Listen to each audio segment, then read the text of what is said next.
I reckon David Attenborough, for and against. For those of you who haven't seen Bob before, we occasionally have a sort of mock argument, if you like. This one's a serious where one. One of us takes a point of view or based on generally a thing or a person. Yes. And Si, it would seem to be a great advocate of Sir David Attenborough, Lord Attenborough. I am. Whereas I've got a fairly low opinion of the guy, to be honest. He thinks he does, but he's actually. So why is Sir David Attenborough this wonderful chap? Well, why is he? Notes. I've got notes as well. What's this guy? So come on then, Sir David Attenborough. Yeah. You brought this. I did. I'm getting my notes ready. Right, Sir David. Okay. Yeah.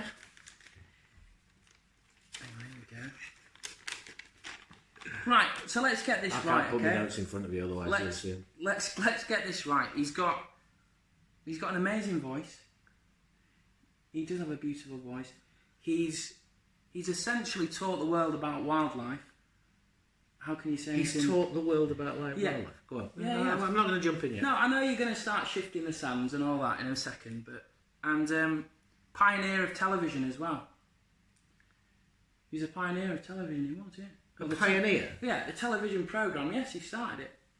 So I've actually pioneered a television programme. I'm gonna come clean about this. I've actually wrote him a little love thing because this is my time for David. Go on. So if you don't mind, I'm just gonna focus on the camera here. Oh, you just want me to push me out from here? Just for a second. So, oh yes, and I forgot to mention. I've gone out shot, by the way. This is all yours now. Right. Well, there are two. I'll tell you what. There are two. Since I've got the limelight, this is great. Finally, we've got two. There are two opinions of David Attenborough. Basically, one is, I would love him to tell me a bedtime story, or the other one is, I'd love him to Roger me blind. And I fall into both of those categories. You would be rogered by Sir David Attenborough? I would, preferably while telling me a bedtime story. You think he's still up to it? Well, we'll see. So this basically, is my little love letter to him. Okay, dear David, you know where it's at. Dear David, you know where it's in. Dear David, you know which borough that I call home. Your home, our home.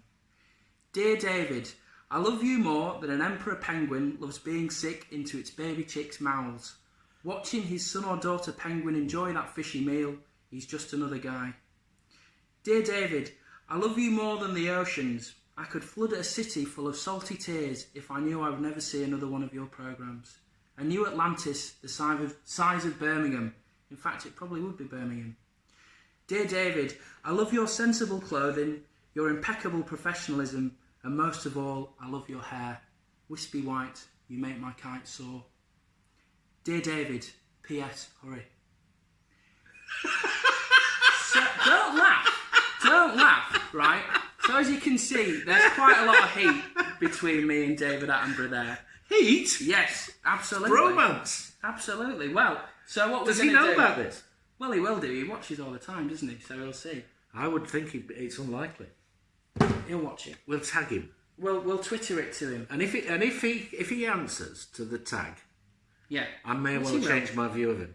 Well, as long as he's not abusive. So what we're going to do, right? Because he's going to see this. We're gonna get married, obviously. That's probably a pagan wrist binding ceremony. We're going to do that, we think. And once we've said goodbye to all the guests, see you later. Thanks for coming. Honeymoon. We go into the Galapagos Islands. Really? Yeah, his choice, not mine. Selfless. Where would you have gone? Magaluf? Tenerife.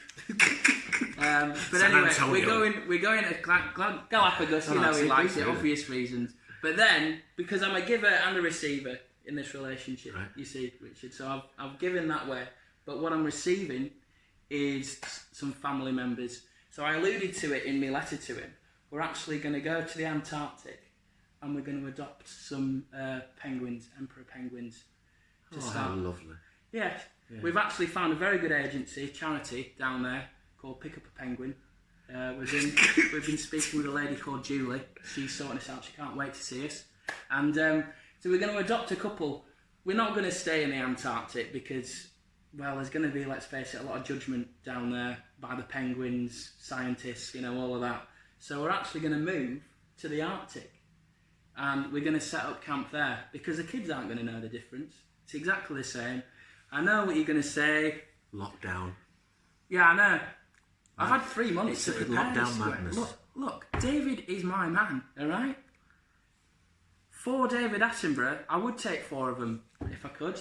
Okay. So we're going to get married.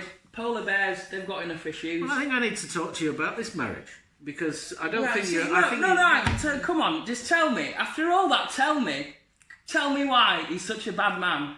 He's not even the best Attenborough. Well, okay. See, I knew this. He's not even the best Attenborough. I mean, I'm a bit of a. I mean, I like Dickie. Yeah. Which apparently David might do as well. But we've he gives a false picture all the time. He might bring issues to your psyche. He might bring you issues, but he's not a doer. This is a guy who doesn't run a car. How many documentaries and he claims has he that made? from an ecological perspective, he doesn't run a car. The guy has a chauffeur. That's just snicking around the edges, isn't it? Class. But Richard Attenborough, a great film actor and so on, someone of great gravitas. Brighton Rock, for example, fantastic film. Go and have a look. And in terms of just within the Attenborough family, their contribution to wildlife and environmental issues and so on, he's by far. I mean, he bring in emperor penguins. His brother brought dinosaurs. I don't Jurassic see Park. Comparison is the thief of joy. I don't see why you're bringing these. I thought this was about David Attenborough, not Richard Attenborough. Look, I mean, you talk about dulcet tones. Yes. Beautiful. It's essentially boring. I was watching during lockdown. I preparing for this square, and he used to present this thing called Chronicle. Right, on the BBC. You say he invented the TV programme. It's absolute nonsense. He did. Because he started his sort of TV career in the late 50s, early 60s. And TV had been going a little while by then, so I think that's a bit over the top, that claim. And what he did was, he essentially went around the world looking for, it was sort of magazine type programme. Yeah. And he went to talk to the indigenous peoples. Zoo Quest, it was called. But he went, no, he did have that, but it's not the same programme. He'd just been silly now. He went around the world in his pith helmet and beautifully laundered white shorts and so on and so forth. I mean, he's a man of privilege. He's not somebody who gets his hands dirty. This is a man that's worth £38 million. Absolutely. Where's it going, David? Well, is it going to ecological research? Is it whatever? No, it isn't. It's keeping you in a very nice way, isn't it? Very, very nice way. He's also inconsiderate. Inconsiderate. Absolutely. Why? I'll give you the best example of him being inconsiderate, and that was the naming of the polar vessel, Boaty McBoatface. Yeah, right. That boat was then named Sir David Attenborough. Yeah, 124,000 people. That was how many people voted for Sir David Attenborough. Several million voted for Boaty McBoatface. Surely he would have had. humble enough to say, yes, you're right. Name it Boaty McBoatface. But he didn't change his name, though, did he? Well, he's not going to change it to Boaty McBoatface. That's neither here nor there. Why would he do that? A reasonable chap would have done. All right then. Let's see. Go on then. Let's get the forms out. Boaty.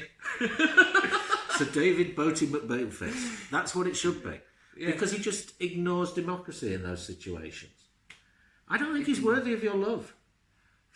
I just don't. I mean, how old is he now? 93? Yes. Is he going to be up to it? I think so. I don't think your honeymoon's going to be that energetic. If we go to the Arctic, we can freeze him. So he won't age as much. It's going to be beautiful. Cryogenics. Yeah. Look, you can't intellectualise this, Richard. It's here, not it's here. There. Okay. It's not here. So it's from the heart. It is, yeah. Really? Yeah. I just think It's just nonsense. I mean, sometimes when I see you in these situations, I know that you don't believe the stance that you're taking. No, I love him. I can tell. There's a sheen comes over you. Not at all. David is my man. David is your man. Absolutely, yeah. Right. Okay. I think, in a serious way, that David, on occasions, has been alarmist for his own gratification. What are you getting serious for? So you're taking it personal now? Yeah. This is the level. As I say, this is a guy with a net worth of nearly 40 million quid. About, you don't actually think that Richard Attenborough's any good, and you hate the fact that you share his name. Great Escape was a good film, Richard. You know, you don't. It's a good film. I can't see. He's done a lot of good things. You're not inferior anyway. I don't know. I may be going against the course of the thoughts and feelings of a nation, but I think he's overrated. I think he was good at being an administrator. An administrator. He was head of BBC Two. He's been involved in TV. BBC Two essentially. He was there from the very start. You're over-egging the pudding again. He was controller of BBC Two from the beginning. He's not a national treasure. Who knows him really? I mean, the truth is, Si is trying to obviously woo. He's already Lord Dave. Look, we're meant to be, right? Is he already married? I have no idea. Doesn't matter, does it? What are his proclivities? Well, we'll find out. I like a bit of mystery. You like a bit of mystery? Yeah. So you're going to pick up a David... pick up a penguin, Pick up a Dave. Pick up a Dave, yeah. Well, I'll have to carry him most of the time, probably. I must have another point here, I'm sure I have. There's none to be had. The other thing he never does is he never picks out... He brings up an issue, throws it out, throws his grenades, and then never criticises anybody. And when he's put on the spot after that, he says, well, I'll leave it to you to sort of make your own minds up. Well, and there is an enormous amount. He is somebody who manages to get through life without anything particularly to stick to him. A Teflon Dave. Maybe. Because he doesn't criticise people. He doesn't criticise governments particularly. He doesn't make specific. And when somebody tries to put it on the spot and say, well, what about the Exxon Valdez or whatever and the terrible oil spills around the world? He'll go, yes, they're terrible. He won't say, well, actually, Exxon Valdez or whichever terrible company has made the BP pipeline disaster, for example, in the Gulf of Mexico. He outlines the disaster but doesn't lay the blame. He always runs away from that. Well, and I'd have more respect for him if he actually came out and said, what you are doing is wrong here, it is your fault, it is your fault, it is your fault, instead of just bringing up the fact. If you choose to blame, the blame never ends. That's the problem with blame. What did you just say? If you continue to blame people for things, the blame will never end. So you're always putting it somewhere else. So what David does, he just sits with it. Exactly. Yeah. And it's not for him to judge. And I think that the Hippocratic Oath needs to be remembered about this. Does he do any harm in the world? What harm has he done? What harm has he done? What harm has he done? Yes. Oh, driving around in a Bentley with a chauffeur. When you're an ecologist and you fight all these and you bring up all these issues, he's a hypocrite. He takes hot air balloons most of the time. No, he doesn't. He actually flies around the world. Not my David. Not your David? No. That's only because he's probably a bit old now. Nice one. Sir David Attenborough. You're a fraud. You're an amazing man. I'm not keen. David. David.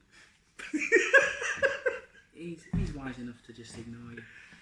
Well, exactly. He's not going to come out and say, actually, you've got it wrong, is he? Because he's grey. He's beige. Enough. He's right in the middle. He doesn't actually achieve anything. He only raises issues. And his brother's better. Has more substance. Escape was a great film, Richard. It's all right. Look, it's all right. Galapagos, It's all right. Jurassic Park. Two things completely and utterly different. Okay, so the last